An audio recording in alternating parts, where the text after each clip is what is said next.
So, the second stage of labour, this is the delivery stage. This is when your baby arrives. So you've gone through latent phase and you've gone through active phase and transition, which is the most intense time. If you're lucky, you may have had a rest phase after transition, time where your contractions slow or even come to a stop for a short time, maybe up to an hour.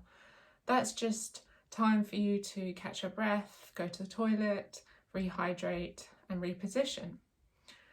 Now, a lot of women will go straight from transition to second stage. So in transition, your contractions feel like they're bumping into each other.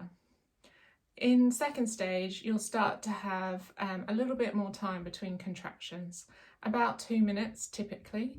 This is to allow your body to kind of catch up with itself, and it's nature's way of giving you a bit more time to process and to prepare for each contraction before it happens.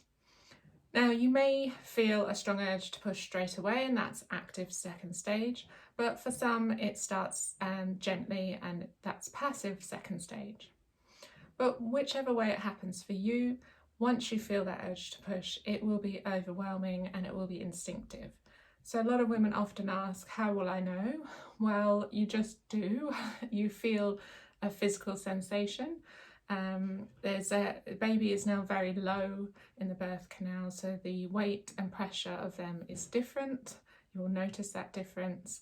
And your body, as we've said before, your uterus knows what it needs to do. Those muscles have drawn all the way up under your rib cage to form that thick band of muscle, and it's now that band of muscle that's ready to push down with each contraction to help push baby out. So it's very much your body taking over. Your mind, your conscious mind, doesn't really have to control the process.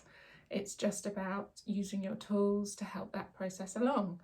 So making sure you breathe through your contractions, making sure you're in a positive position, and UFO, upright, forward, open position, and that your environment is conducive to a calm atmosphere. All of those things can help you to be in the right mindset and therefore the right state of physical well-being for your delivery phase. So you may feel a real sense that you need to go to the toilet, and that you think, oh, I need to do a poo.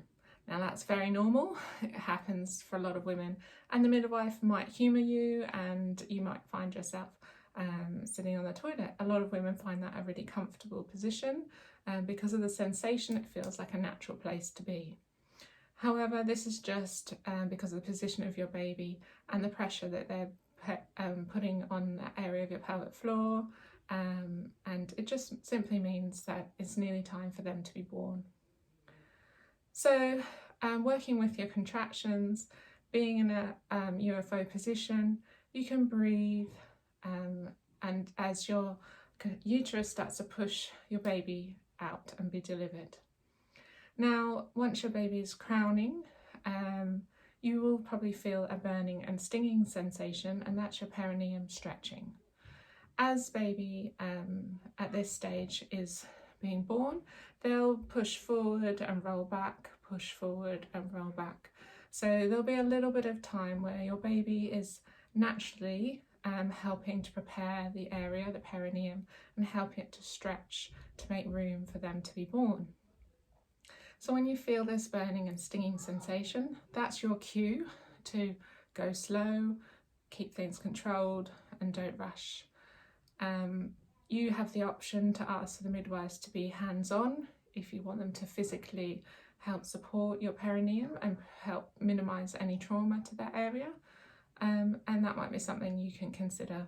They sometimes use hot compresses on the area to soften the skin and to help it to stretch. Being in the water can also help that process along, because you're in a very warm environment, so it keeps the skin soft, and that might make things more comfortable for you and minimise the trauma again.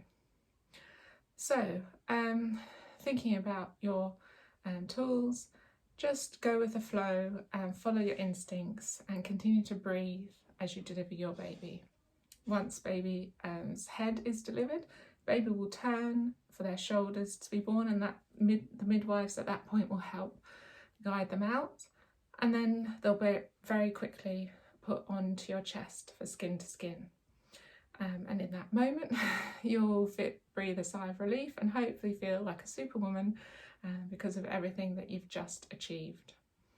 So that's really what happens in second stage, and it's really just about working with your care team and taking your time during that process.